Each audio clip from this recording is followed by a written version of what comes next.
Good Erev Shabbos. One of the primary themes of Sefer Devarim, the Sefer that we read from now in the Parshas Shavua of this week, is extolling the virtues of the land of Israel, the Eretz Yisrael. And the Jewish people were at the cusp of entering the land after a 40-year journey from traveling from Egypt.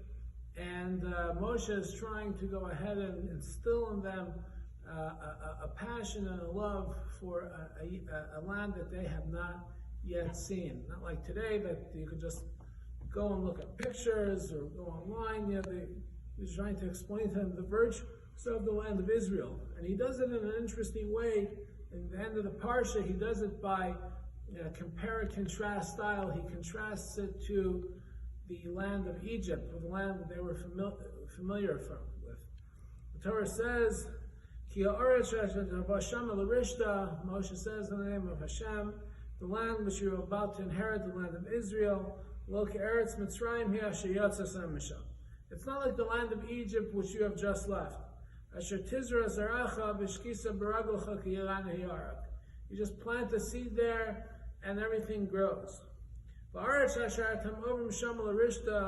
land which you are going to inherit, Eretz Haram of Kos, it's a land of mountains and valleys. The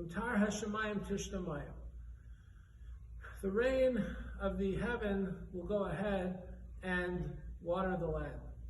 So it's very interesting that from all the examples to contrast the land of Egypt to the land of Israel, the way how vegetation grows is the example that the Torah says. But even further perplexing and outright bizarre is how the Torah champions this example. Meaning like this: if you were a farmer and you could be in one of two locations, I'm going to describe the name of the location. One place it's irrigated every day, there's a source, a main source of water, and there's canals and it just irrigates the field. You don't have to do much work. Another place you have to go ahead and depend on rain for things to grow. I imagine most people would say they would rather be in the first place, because when it comes to rain, sometimes there rains, sometimes there's a drought, sometimes it rains, sometimes there's a drought. There's a lot of anxiety every year. We don't know what rain level there's going to be. So on the other hand, in Egypt, no one ever had to worry about it. The Nile was a constant source of blessing, and you can just have much less anxiety and worry in a place like Egypt where things are not dependent on rain. So why did the Torah go ahead and say that the land of Israel is preferable based on the way things grow? And the answer is, of course, that it may be easier or more convenient to live in a place where you don't have to go ahead and work as much. You can just go ahead and see things being irrigated. You don't have to invest so much time. But in a place like Israel, where it's dependent on rain, when it doesn't rain, what do people have to do? People have to daven. People have to go ahead and pray. They pray to Hashem. They pray to God.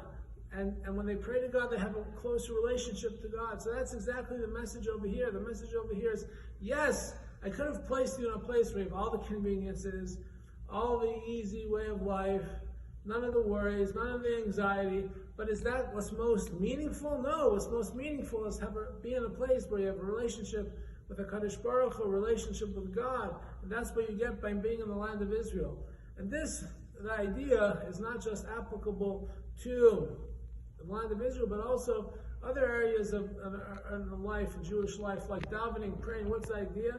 The idea is, of course, Hashem can give us whatever He wants. God can provide, He can give us whatever He wants. But the idea is He wants us to pray. He wants that relationship with us, just as He wanted us to go ahead and be in the land of Israel so He can connect with us. So I think as we go ahead and continue to go through the Parshios of Devarim, one of the core themes is the land of Israel. It's important to remember the reason why God gave the Jewish people the land of Israel, because more than any other place in the world, this is the land for spiritual connection. It's important to go ahead and continue to be reminded about that. Have a wonderful Erev Shabbos.